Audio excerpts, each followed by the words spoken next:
No one in the shop believed that would end well. The monkey was in a corner of the display window, hunched, with eyes too big for a body too small. It had arrived that morning in a wooden crate, without a label, without a registered origin. The shop owner had put a high price on it and waited. He didn't have to wait long.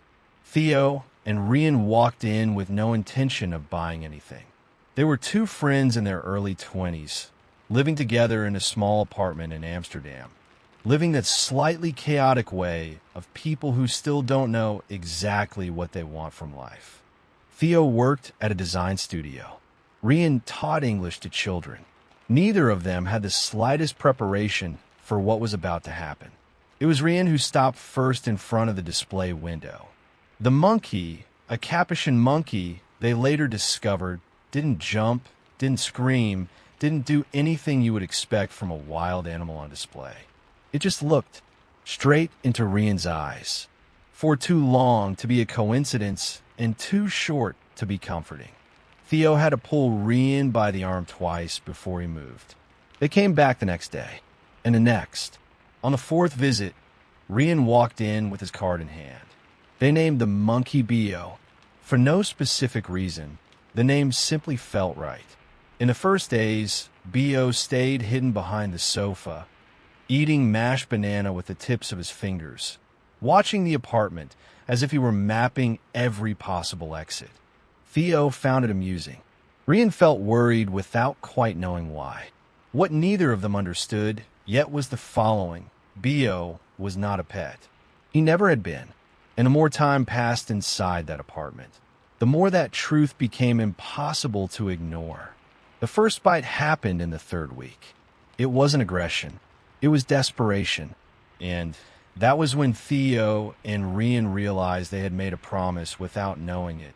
The moment they put Bio inside a carrier and crossed the city with him in the back seat of the car, quiet, tense, looking out the window, as if he recognized something he had never seen before.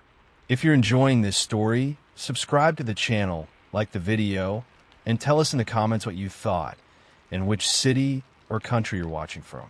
Living with Bio was like sharing space with someone who hadn't chosen to be there. He didn't destroy things out of malice. He destroyed them because he needed to. The shelves became branches. The top of the wardrobe became an observation point.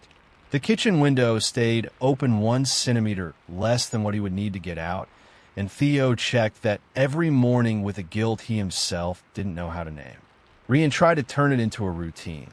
He woke up early, prepared the fruit, sat on the hallway floor waiting for Bio to appear at his own pace. Sometimes it worked. Bio would come down slowly, take the food, stay close for a few minutes. In those moments, Rian breathed differently, deeper, as if the simple fact that Bio accepted his presence were a victory that needed to be celebrated in silence. Theo watched all of that from a distance and felt something he couldn't quite name. It wasn't jealousy. It was almost fear. Fear that Rian was creating a bond that would end up hurting both of them. The apartment started to feel small in a way that had nothing to do with physical space. The neighbors complained 3 times in a month. The building manager left a note under the door. The veterinarian they consulted was direct. An adult capuchin monkey in an urban domestic environment is not a sustainable situation. It is a situation of suffering. He used that exact word. Suffering. That night, Theo and Rian sat in the kitchen for almost 2 hours without saying much. Bio was on top of the wardrobe, with his back to them, looking through the crack in the window. There was something in that image that was hard to bear. A whole animal turned toward a world that was outside, separated by glass, and by a series of decisions he had never been consulted about. It was Theo who spoke first.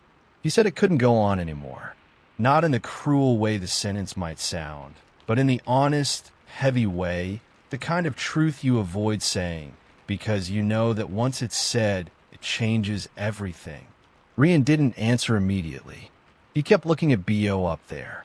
Then he asked something Theo didn't expect. He asked if there was any place in the world where Bio could truly be Bo? The answer took weeks to appear, and it came from a place neither of them had imagined. The name of DRA, Celina Voss, appeared on an obscure forum about primate rehabilitation. Rian found her profile at 2 in the morning. After weeks of searching through academic websites, conservation groups, and NGO pages that replied too late or didn't reply at all. Celina was a Brazilian biologist based in Costa Rica, a specialist in reintegrating capuchin monkeys into their natural environment. She had spent 15 years working on rehabilitation projects in Central America and was known in scientific circles for one specific thing. She didn't promise results. She only promised honesty. Rian sent an email at 2:17 a.m. She replied at 6:43 with 3 direct questions and no introduction. How long the animal had been in domestic captivity, what his social behavior with humans was like, and whether the caretakers were prepared for the possibility that the reintegration might not work. That last question stayed on the screen for a long time. Theo read over Rian's shoulder and said nothing. But it was he who typed the answer. The following weeks were the strangest the two had ever lived together.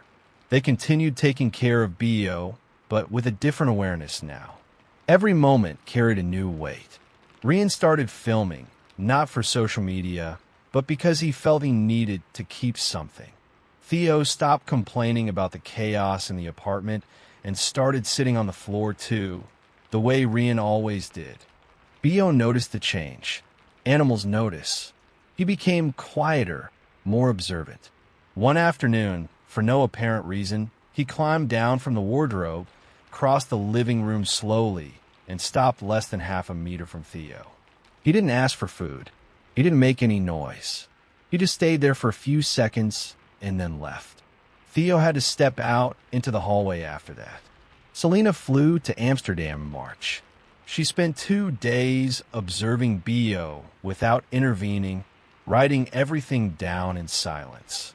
At the end of the second day, she gathered the 2 of them in the kitchen and said that Bo had more of a chance than she had expected, that the bond with them was real, but that it wasn't a reason to stay.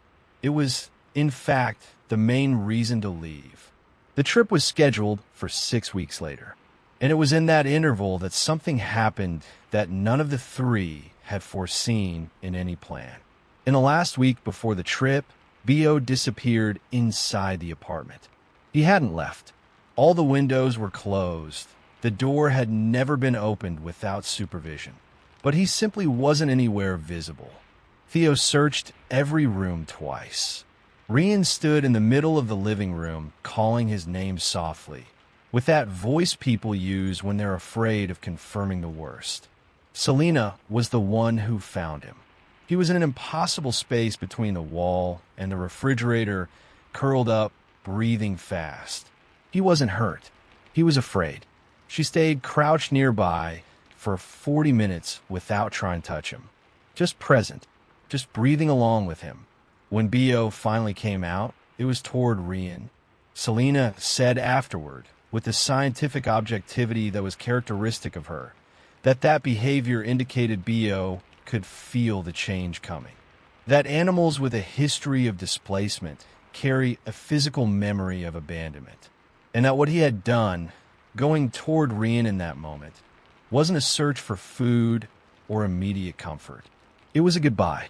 Rian didn't sleep that night. The trip to Costa Rica lasted 17 hours with a layover. Bo traveled under special conditions, accompanied by Celina the entire time. Theo and Rian were on the same flight, seated a few rows behind, barely speaking. There was something between them that didn't need words, and that words would probably ruin. The reserve where Celina worked was 3 hours from the capital, in the middle of a dense, humid forest that smelled of wet earth and something alive that didn't have a name in Dutch. Theo looked at all of it through the car window and thought that Bo had been born for a place like that. That London, Amsterdam, the shop window, the small apartment, all of that had been a huge detour from a route that should always have ended here. The adaptation process began slowly. Celina had been clear. It could take months. It might not work. There were other monkeys in the rehabilitation process, hierarchies to be established, fears to be dissolved. What no one expected was what happened on the fourth day. Theo was seen by Celina interacting with a group of wild capuchin monkeys at the edge of the forest. Not from a distance. In the middle of them, Theo received Celina's audio message on his phone and listened to it 3 times in a row. Then he called his mother for the first time in months. 1 year later, Theo and Rian returned to Costa Rica. Celina had been honest from the beginning about expectations. She said that Theo was well, that the integration with the wild group had worked beyond what any protocol predicted, but that the reunion might not be what they imagined. That a truly rehabilitated animal does not pause its own life to recognize those who were left behind. That this would, in fact, be the best possible sign. They understood, and went anyway. The trail to the observation point took 40 minutes on foot. Theo and Rian walked the path almost in silence, with Celina in front pointing out where to step. The forest was noisy in the way forests are, full of overlapping sounds that the city never has. Rian recorded with his phone without looking at the screen, just to have the sound later. They stood at a specific point for almost 20 minutes without seeing anything. Then Celina touched Rian's arm and pointed upward. Theo was on a high branch, maybe 8 meters off the ground, in the middle of 3 other monkeys. He looked different, bigger, with a presence he definitely didn't have in the Amsterdam apartment. Something in the way he occupied that space made it clear that he belonged there in a way he had never belonged anywhere before. He looked down. He stayed still for a few seconds, the kind of stillness that isn't fear, it's recognition. Then he climbed down 2 branches. Not to the ground, not within reach of hands. But he came down. He stayed there, looking at Rian and Theo with those big eyes that hadn't changed at all since the shop window in Amsterdam. Rian couldn't hold it in. Theo pretended he was looking the other way, but Celina saw. Everyone saw. Theo stayed on that branch for a few minutes. Then he climbed back up, returned to the group, and disappeared into the canopy as if he had never stopped. Celina said quietly that that was it. That it was exactly that. On the way back, Theo asked Rian if he regretted anything. Rian thought for a real moment, in that way that shows the question is being taken seriously. He said no. That loving someone truly is knowing when your presence helps and when it limits. And that the hardest part is not letting go. It's understanding that letting go was the most complete act of love that existed there. The forest remained noisy the whole time. Theo didn't come back again, and everything was okay. If this story touched you in any way, subscribe to the channel, like the video, and tell us in the comments what you thought. And tell me which city or country you're watching from. It makes all the difference.